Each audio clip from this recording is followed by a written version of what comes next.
কি হয়েছে আপনার সাথে? সুজাতা দাস আর রুমকি মজুমদার এরা দুই ভদ্রমহিলা মিলে গণেশ যাদবের কাছ থেকে বেশ কয়েকটি গাড়ি, 2-4খানা গাড়ি আমার কাছে বন্ধক রেখে টাকা নেই। তারপর টাকা চাইতে গেলে টাকাও দেয় না, কিছু দেয় না, গাড়িগুলো ফেরত নিতে চায় না। বন্ধকটা কি তুমি নিয়েছিলে না অন্য কেউ? আমি অন্য কাউকে দিয়ে করিয়ে দিয়েছিলাম। অন্য কাউকে দিয়ে করিয়ে দিয়েছিলেন? আমাদের আপনি একবার জিজ্ঞেস করতে চাইলেন না যে গাড়িগুলো কার? ওরা তখন বলছে এটা আমাদেরই গাড়ি। ওদের গাড়ি বলে দিয়ে দিল আপনাকে? হ্যাঁ, বলছে কাগজপত্র নেই, আমরা বিশ্বাস করুন এই 1-2 দিনের মধ্যে ছাড়িয়ে নেবো, বিপদ হয়ে গেছে, হাসপাতালে ভর্তি আছে, এরকম বলে নিয়ে নিয়েছে।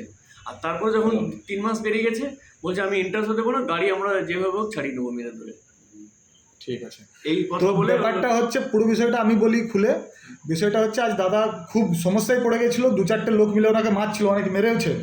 এর কারণ হচ্ছে যে সবাই জানে যে দোষী সে।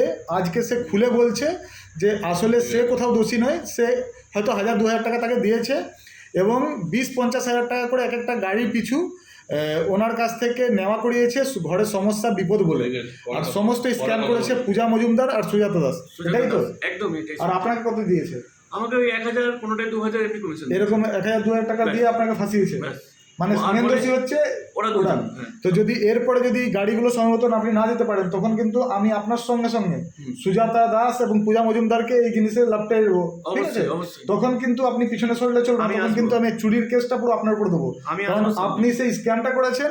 ইনি অ্যাকচুয়ালি কী করেছেন, ওনার সঙ্গে আমার পরিচয় শুধু এই মারফতে যে এই যে গাড়িগুলো নিয়েছে, হ্যাঁ, বন্ধকের বলে বা যে কোনোভাবে বলে নিয়ে গিয়ে ওনাকে বিক্রি করার চেষ্টা করেছে। ওনার সঙ্গে আমার পরিচিত বলে উনি আমাকে ফোন করে বললেন বলে আমি গেলাম, তো দেখছি ওনাকে লোকে মারছে। তো এরকম কাজ করলে তো মার খেতেই হবে। বিষয়টা হচ্ছে এখন ওনার অবস্থাটা বুঝতে পারছি যে সুজাতা দাস আর পূজা মজুমদার মিলে ওনার সঙ্গে স্ক্যাম করেছে। ও বেচারা খুব একটা জানে না কিছু।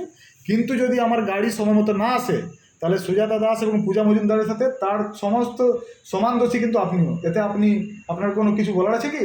যেহেতু ওরা দিয়েছে তাহলে আমি তো দোষী আছি। তাহলে তোমরা তিনজনেই দোষী। মেন হচ্ছে ওরাই তো মেন।